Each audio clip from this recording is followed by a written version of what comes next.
Alright, this is the first video edition of Foot on Film. And this week the movie is Johnny Depp as John Dillinger in Public Enemies, which you're seeing on the TV right now. We're watching as we're reviewing. And this week I have a special guest, and because he's also watched the movie, and he's even got a gangster hat on, so he fits in perfectly. This week it's Nippz. Welcome, Nippz. Hello. So you've seen this one? Oh yes, I've watched it twice already. You watched it twice. This is the second time I've seen it also. Went and saw it in theaters, didn't review it then because we didn't have this going on when it was in theaters. Correct. So it's I liked this movie. Oh, I liked it a lot. Yeah. Johnny Depp is John Dillinger. I saw pictures of John Dillinger. I did some research, saw some pictures of John Dillinger. Doesn't really look like him, but he kind of played the part right. He played like by attitude-wise? Yeah. Like attitude-wise, he did it perfectly. But I've seen pictures of the real John Dillinger. You know what kind of guns nothing like Johnny Depp. Yeah. Alright, so the story follows John Dillinger as he's breaking his friends out of prison, which you're watching right now. And then lots of gunfighting. Lots of gunfighting. He proceeds to go and rob banks. That's what he does. It's his job. And he enjoys it. He only robs the banks, though. He's a very charismatic character, John Dillinger. He would never take the people's money. He would always give the people's money back. He only stole the bank's money. And there was always some sort of hostage that he took with him, usually a female, because he was kind of. And usually the president of the. And usually the president of the bank. Yep. And they always, he's always jolly. In some scenes, he even sings while he's taking people hostage. When and he going broke out of jail and he took that guy's car, he was singing. He was singing to the guy. Get along, little doggy. Right here, one of his friends died. Was shot in the back with an M1 Garand. Yeah. Big bullet. He's gotta let him go. And it was this other dude's fault. So he kind of gets pissed off at him. Knocks the other dude out of the car. Yeah. But yeah, and then the story also follows Melvin Purvis, which is played by Christian Bale. Batman. Yeah, Batman. Batman's in this movie. I told Jen Batman was in the movie, and she was in the bathroom, and she was like, "Wait, what?" She had to come out, and she's like, "I don't see no black suit." They all wear black suits. It was like the 30s. No, but Melvin Purvis wears a gray suit. Yeah. Oh, that's true. He is one of J. Edgar Hoover's, which I found out was played by Billy Crudup. Can't really tell. Like, he's from Watchmen. You know Watchmen? So that one? There, he's beating the shit out of that guy and threw him out of the car. Out of the car. How much of a badass is that? Let's keep going here. Alright, let's...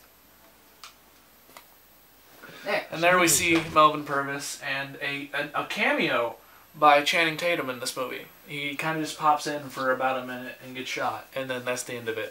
Yeah, that was all. But that introduced you to Melvin Purvis, and he works for J. Edgar Hoover, and he's trying to catch Dillinger and his gang. So it's kind of like a Dillinger is running from the law, while you also see Melvin Purvis trying to catch him. You see a lot of scenes of both, him going back and forth. A very good concept, I think. It was very good. It was new. I don't think I've ever really seen that in any other movie. Yeah, I mean this actually happened. Most of the stuff. They kind of fantasized a lot of it. What'd you think of the female in this movie that he picked woman? up? Yeah, his woman. She wasn't that attractive. I did not find her that attractive. Billy? Well, it was like the 30s, so that's true. the look. Well, if you think of it from that way, then yeah, she's an attractive woman. I think they could show somebody else to act the part. She didn't really have that big of a part, really. Not really. She kind of was just she brought him. He kept trying to save her and keep convincing her that he was a good guy. Like, what, twice? He's a good bank robber. He always felt like he was one step ahead of the cops and ahead of the G-men, and he always got captured. He got arrested again, and then of course he subsequently broke out. There we go.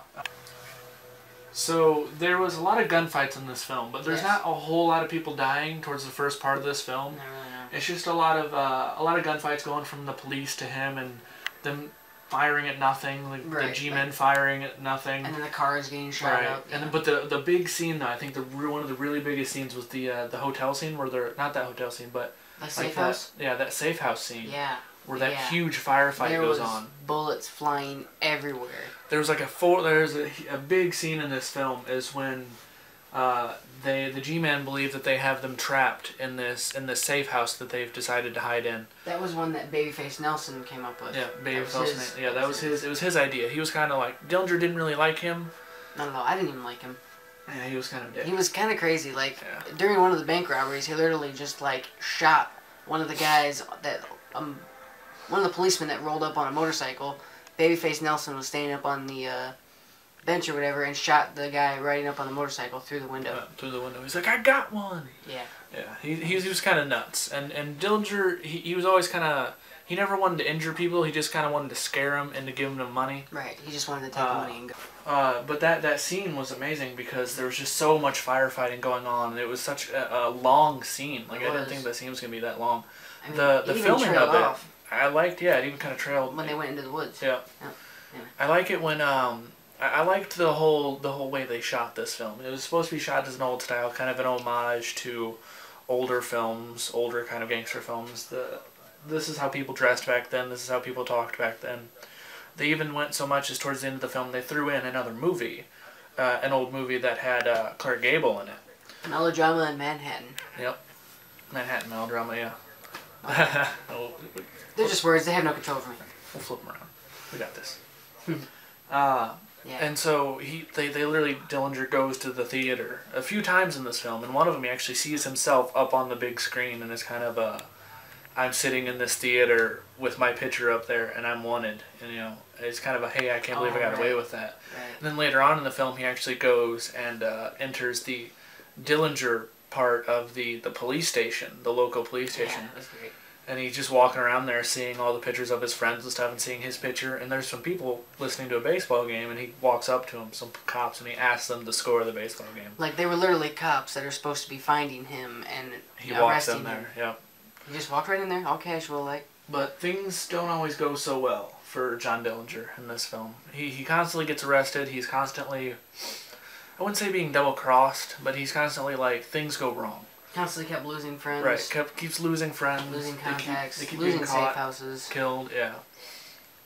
And people, like, the public loves him. The public loved John Dillinger, and they portrayed it really nicely in this film.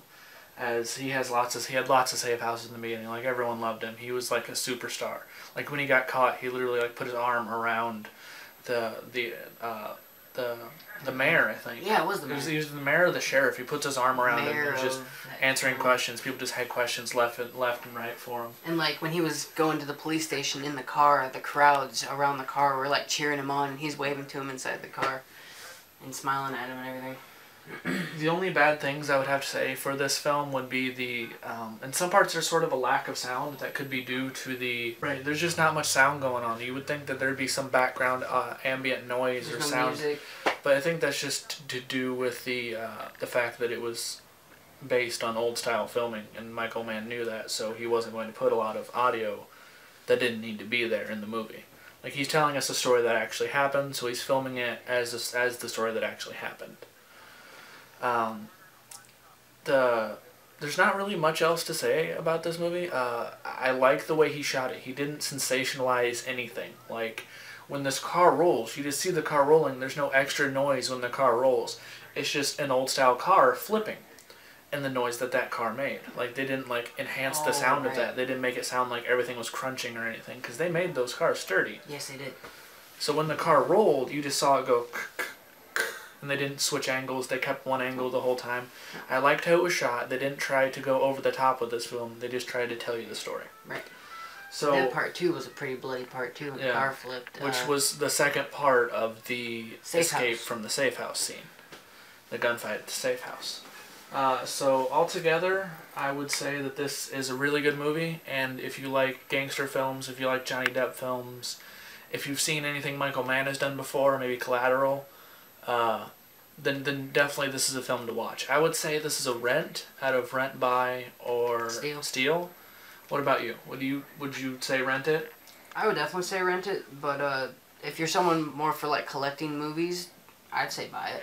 It's definitely a film that I thought should have gotten some awards, and like maybe should be nominated for awards. I don't know if it was, but it feels like that kind of movie while you're watching it.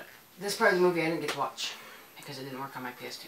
Oh, I'm sorry. Well, we can watch it now. We'll watch it now. We'll watch it now. And so we give it a rent, and we will see you next week. I got a lot of new films coming out. We got Ninja Assassin. Woo!